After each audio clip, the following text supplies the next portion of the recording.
Od 14. februára do 7. marca na celom Slovensku prebiehala kampaň Valentínska kvapka krvi. Zapojili sa do nej všetky územné spolky Slovenského Červeného kríža, hematologicko-transfúzne oddelenia a národné transfúzne stanice. Cieľom valentínskej kvapky krvi je osloviť pre darcovstvo čo najviac mladých ľudí a najmä prvodarcov. Územnému spolku Slovenského Červeného kríža v Senici sa to aj darí. Na sviatok svätého Valentína zorganizovali mobilný odber krvi v priestoroch Stredného odborného učilišťa v Senici. Darovať najvzácnejšiu tekutinu sa tu rozhodlo vyše 60 žiakov a 3 učitelia.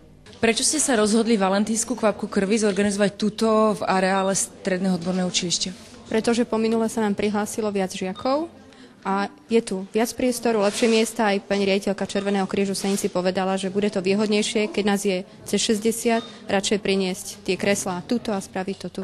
Boli ochotní a vlastne tiež to robíme pre to dievčatko z toho Šaštína znova, takže nie. Sami chceli a už sa pýtali veľakrát.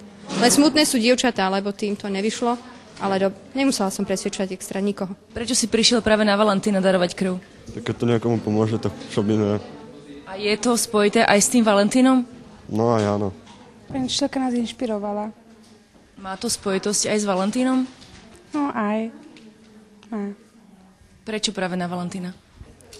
No však sa to tak podarilo a je to taký pekný sviatok. Valentínska kvapka krvi pokračuje až do marca.